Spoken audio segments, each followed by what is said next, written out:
मैं डॉक्टर अवधेश सिंह, मैं उत्तर प्रदेश के वाराणसी जनपद का विधायक हूँ। मेरे क्षेत्र का नंबर है 384 पिंडरा विधानसभा क्षेत्र। वहीं से मैं दूसरी बार विधायक चुना गया हूँ।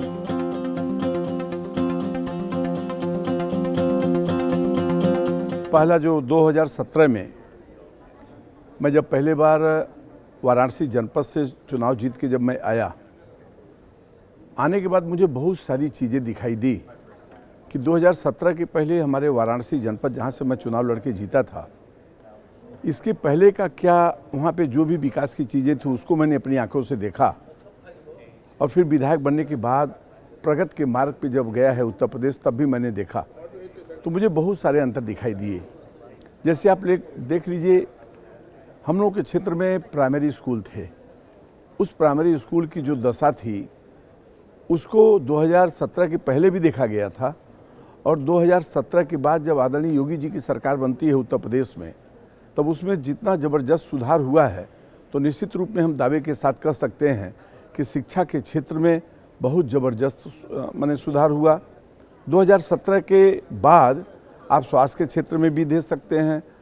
आप माने जो भी हमारे विकास की चीज़ें हैं, चाहे बिजली की चीज़ें हों, पहले 2017 के पहले बिजली 6 घंटे 5 घंटे मिला करती थी।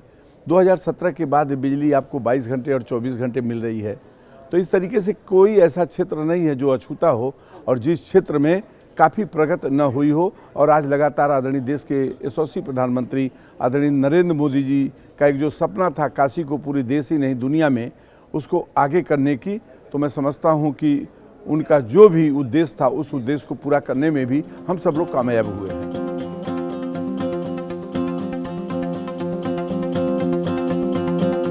जो लोग पॉलिटिक्स में आना चाहते हैं, निश्चित रूप में मैं उनसे ये कहना चाहूँगा, देखिए पॉलिटिक्स कोई व्यवसाय का जगह नहीं है।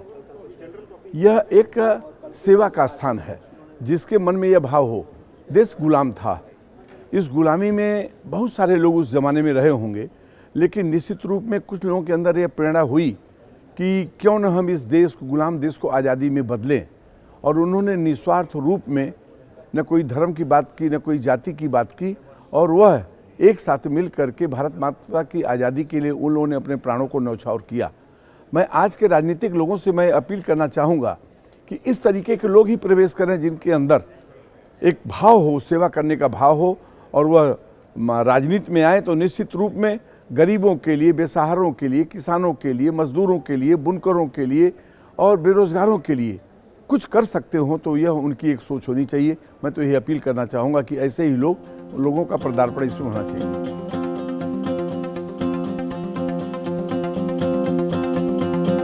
हमारे क्षेत्र में तो 2017 के पहले सब चैलेंज ही था।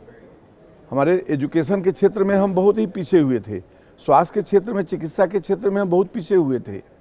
लेकिन हम तो सौभाग्यशाली हैं, यह मानेंगे कि देश के यशस्वी प्रधानमंत्री जी जब कोरोना काल का समय था, उस कोरोना काल में जब पूरी दुनिया जूझ रही थी, बड़े बड़े समृद्ध और मजबूत राष्ट्र हिल चुके थे, उसमें मैं आभारी हूँ इस चीज़ के लिए कि बाबा विश्वनाथ ने एक अच्छा सपूत पैदा किया जिसके हाथ में देश का नेतृत्व हुआ, और उस देश के नेतृत्व ने भारत को ही नहीं बचाया बल्कि दुनिया के अधिकांश देशों को अपनी दवाइयाँ दे करके उन्हें भी बचाने का कार्य किया है। तो मैं समझता हूँ कि लगातार आदरणीय नरेंद्र मोदी जी के नेतृत्व में, आदरणीय योगी जी के नेतृत्व में निश्चित रूप में भारत और हमारा उत्तर प्रदेश बहुत आगे बढ़ा है हर क्षेत्र में।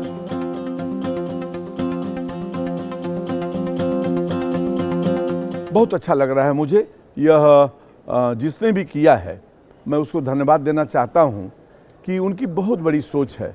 एक प्राइवेट इंस्टीट्यूट के लोग अगर इस तरीके की सोच रखते हों कि इस देश को हम एक साथ ले करके और इसको मजबूत करें। अनेक हमारी भाषाएं हैं, अनेक विचार हैं, लेकिन सारे लोगों को एक साथ रख करके, अनेक भाषा, अनेक विचार को एक साथ रख के जिस तरीके का सामंजस्य बनाने का एक कार्यक्रम हो रहा है, मैं धन्यवाद देना चाहता हूं उन आयोजकों को और इतनी अच्छी व्यवस्था को कि इस तरीके की सोच, अच्छी व्यवस्था, ये बहुत बड़ी चीज़ है। तो मैं समझता हूं कि ऐसा होना चाहिए। जैसा कि मीरा कुमार जी ने कहा है कि यह लास्ट इसको न माना जाए, बल्कि इस तरीके की चीज़ होती रहे तो एक नई चीज़ें, नए विचार और नई सारी चीज़ें हम लोगों के बीच में आती रहेंगी, निश्चित रूप में देश मजबूत होगा।